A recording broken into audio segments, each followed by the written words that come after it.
আসসালামু আলাইকুম। আগেই কইছিলাম, কথাটা গায়ে মাখেন নাই। কইছিলাম যে শাকিব খানের সাথে কোনো সিনেমা নিয়ে আইসেন না, মার্কেট পাইবেন না। শুনেন নাই, আসছেন, ধরা খাইছেন, চলে গেছেন।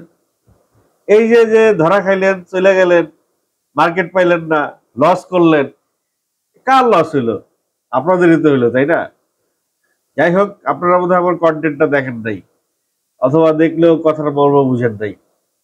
শাকিব খানের ৮-১০ কোটি টাকার সিনেমার সঙ্গে আপনারা ৭০, ৬০, ৮০ লাখ টাকার সিনেমা দিয়া ঈদে টিকে থাকবেন, এরকম দুঃসাহস করাটা হাস্যকর। ব্যাপারটা আসলেই হাস্যকর। যাই হোক, হাস্যকর একটি সার্কাস আপনারা করলেন। সিনেমা আপনাদের নামাই দিল ৩ দিনের মাথায়। কোনো কোনো সিনেমা আবার ২টার বেশি হল পাইল না। কোনো কোনো সিনেমা আবার দর্শক পায় না।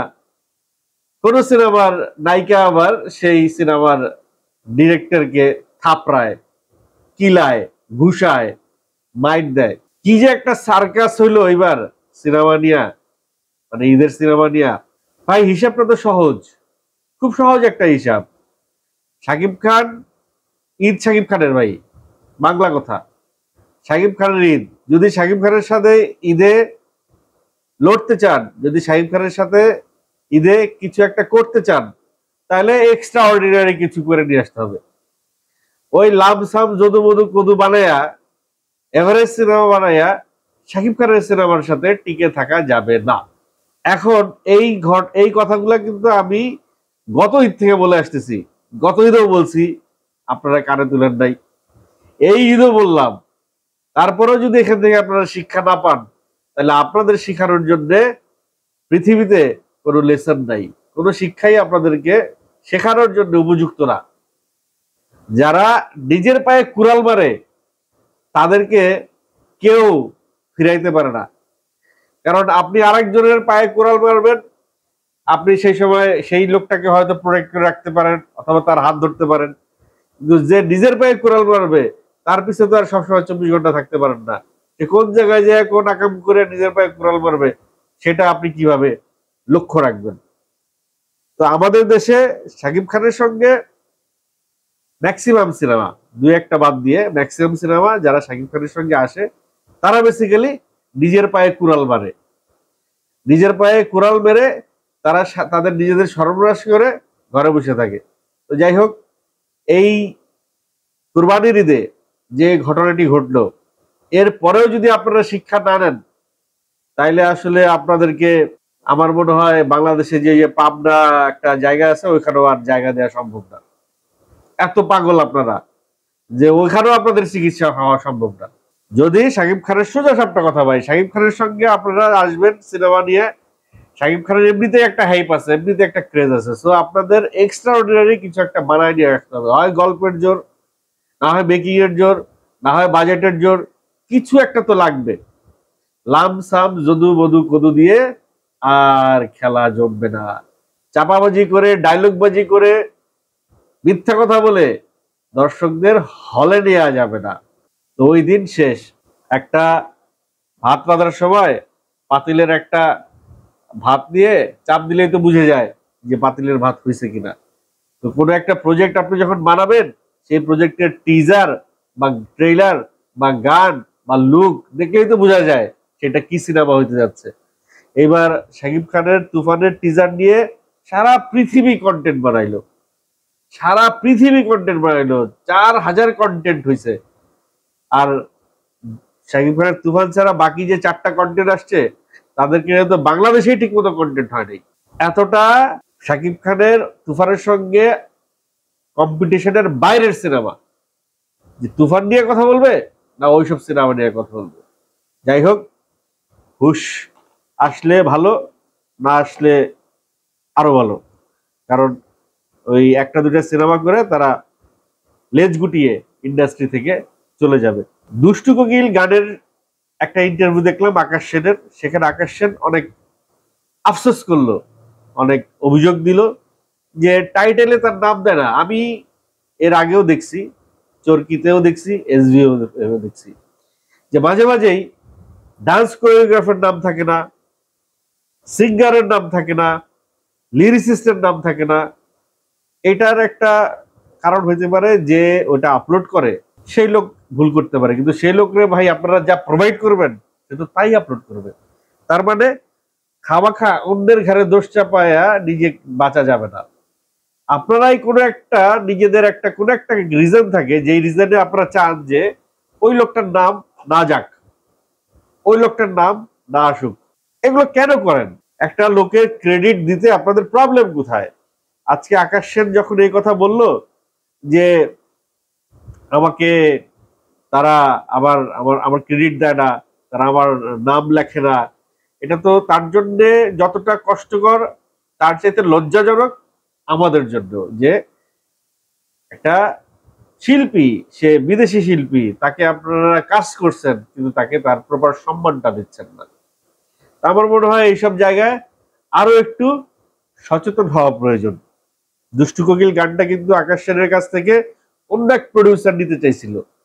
রায়হান রাফি গানটা শুনে বলছে যে এই গানটাই আমার লাগবে, এবং অনেকটা জোরপূর্বক আকাশ সেনের কাছ থেকে এই গানটা নিয়ে নিছে রায়হান রাফি।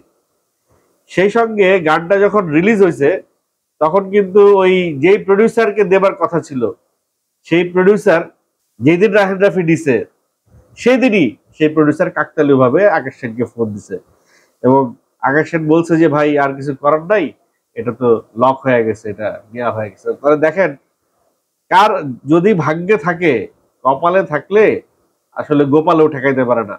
তো রায়হান রাফির কপালে এটা ছিল, এরকম একটা গান চলে আসছে রায়হান রাফির তুফানে। এবং ওই যে যেই ছেলেটা ডান্স করছে নায়ক ক্যারেক্টারে গানের ভিতরে, মানব সচদেব, এই ছেলেটাও কিন্তু প্রথমে ওই ক্যারেক্টারে ছিল না। এখানে অন্য একটা ছেলে ছিল যাকে দেখে রায়হান রাফি তেলে বেগুনে জ্বলে গেছে, যে এই ছেলে তো যাচ্ছে না, কাকে নিয়ে আসছো, এবং তার টিমের উপরে সে খুব খেপে গেছিল।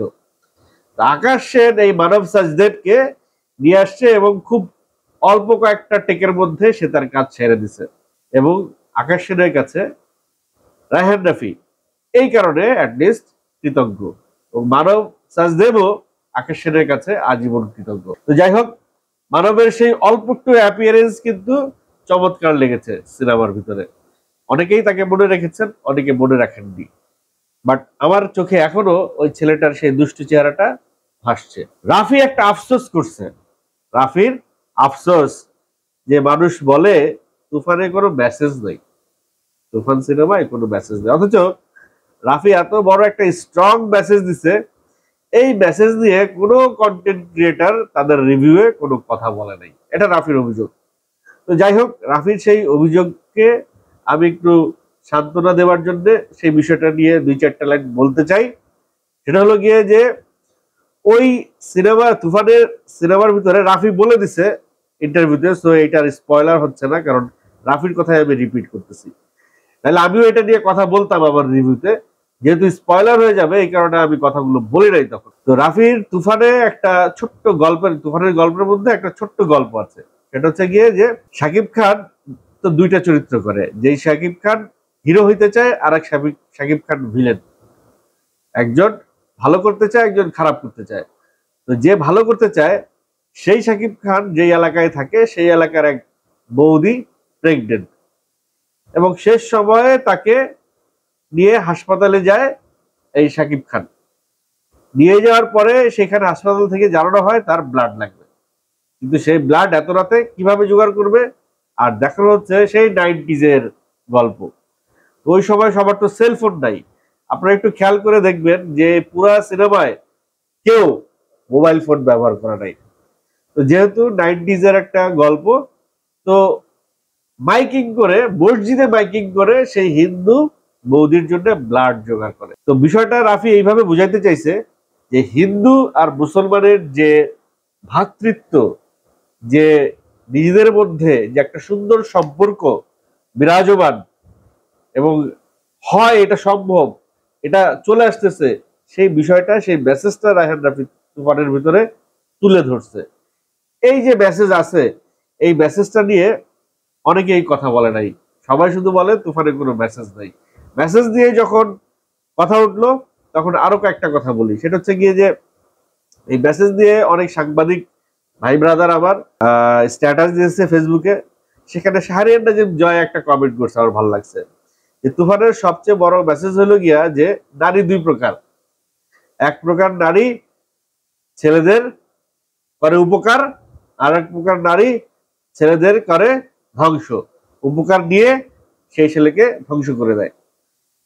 সেই উপকারকারী নারী হচ্ছে নাবিলা, আর ধ্বংস করে যে নারী সে হচ্ছে মিমি চক্রবর্তী। তো এইভাবে শাহরিয়ার নাজিম জয় একটা মেসেজ ক্রিয়েট করছে। তো এরকম প্রচুর মেসেজ অবশ্যই আছে, যে মেসেজ আহরণ করবে সে মেসেজ পাবে, যে বিনোদন আহরণ করবে সে বিনোদন পাবে। কোনো দৃশ্যই তো উদ্দেশ্যবিহীন হয় না, প্রত্যেকটা দৃশ্যেরই একটা উদ্দেশ্য থাকে, প্রত্যেকটা গল্পের পেছনেই একটা গল্প থাকে, একটা মেসেজ থাকে। সেই মেসেজটা যার ঘটে ঘিলু আছে সে বোঝে, যার ঘটে ঘিলু কম আছে সে কম বোঝে। এদিকে আরিফিন শুভ ইন্ডিয়ার এক ওয়েব সিরিজে কাজ শুরু করতে চলেছেন, সেখানে তিনি সেই ওয়েব সিরিজটা হবে হিন্দি ল্যাঙ্গুয়েজে।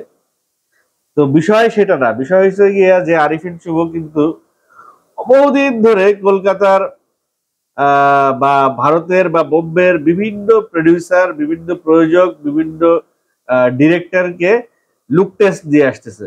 এটা কিন্তু আজ থেকে না, এটা বহুদিন ধরে চলে আসতেছে। এবং কোনো একটা হিন্দি সিনেমায় সে ছোট্ট একটা ক্যারেক্টারও পেয়ে গিয়েছিল বলিউডের, কিন্তু আরিফিন শুভ বাংলাদেশে যেখানে লিড রোল করে, সেখানে বলিউডে তো সে ছোট্ট ক্যারেক্টারে অভিনয় করতে পারে না, তাই না?